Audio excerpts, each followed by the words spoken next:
All right, so we've got our path, and now what we want to do is apply it to our enemy ship. So instead of our ship just going in a straight line, we're going to give it some more interesting movement, and it's going to be a lot of fun. And we're going to do this. So we created 3 separate instances of our enemy under the instance properties.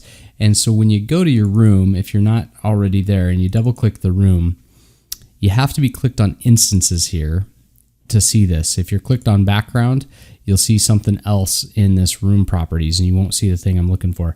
But I want to go and look for the instances that I have called onto the screen at that time, which is these 3 enemies and this rocket ship. And what I'm going to do is I'm going to click on one of those, and you'll see here that it shows me which instances I have opened. So for instance, this is the center enemy, and this is the properties that apply to that enemy. This is where we hit creation code a while back, and we told it to go in a set direction and go at a speed of 1. And so we created that code that made the enemy move. Well, now we're going to undo that because we want to make it a little fancier. So what we're going to do is we're going to delete those 2 commands. So this ship would not move, it would be stationary now. And then what we want to do is we want to find our path movement tools. And if you scroll down far enough here, you will see something that says paths, just like this.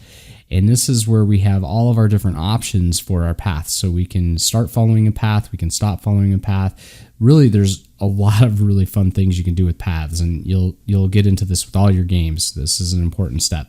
What we're going to do is we're going to say start following a path. And then our object enemy in the middle there, we're going to tell it which one of our paths that we created to actually enact. So we'll just say enact path 3 for the sake of this. And we'll go ahead and give it a speed. So let's give it a speed of 10. That's probably too fast. Let's give it a speed of 8, maybe. We'll try that. And if it's too fast or slow, you can adjust it later. Now, once it's finished going all the way around the path one time, next you have to tell it what would you like it to do. Do you want it to stop? Do you want it to go again? What do you want to have happen? We're going to just say that when it finishes, we're going to have it loop. You could choices or restart, loop, or reverse. Reverse would mean it would go in one direction. When it hits the end, it would go the other direction. Looping just loops it, and restarts the enemy path again. All right, so we're going to go ahead and loop it, and this should get it done. So let's go ahead and watch this and see if we have a ship that's doing something different.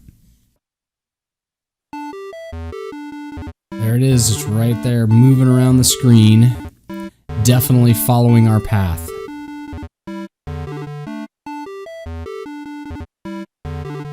That's perfect. Now let's do this. Let's go ahead and go to the other instances that we've created.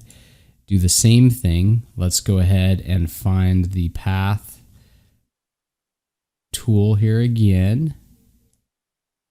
Go. And this time we're going to give it enemy 1.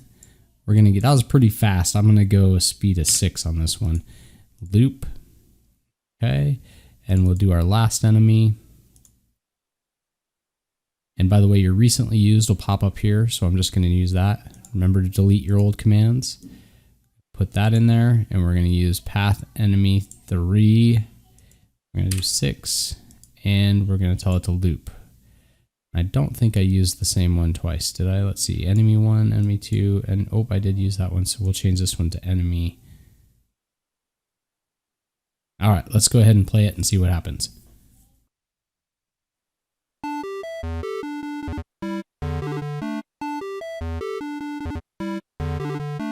Well, that's great. Looks like we have our ships moving all around the screen, and it should be definitely more exciting to try to shoot them now than it was the first time we played the game. So the game is getting more complex as we go. It's getting really exciting.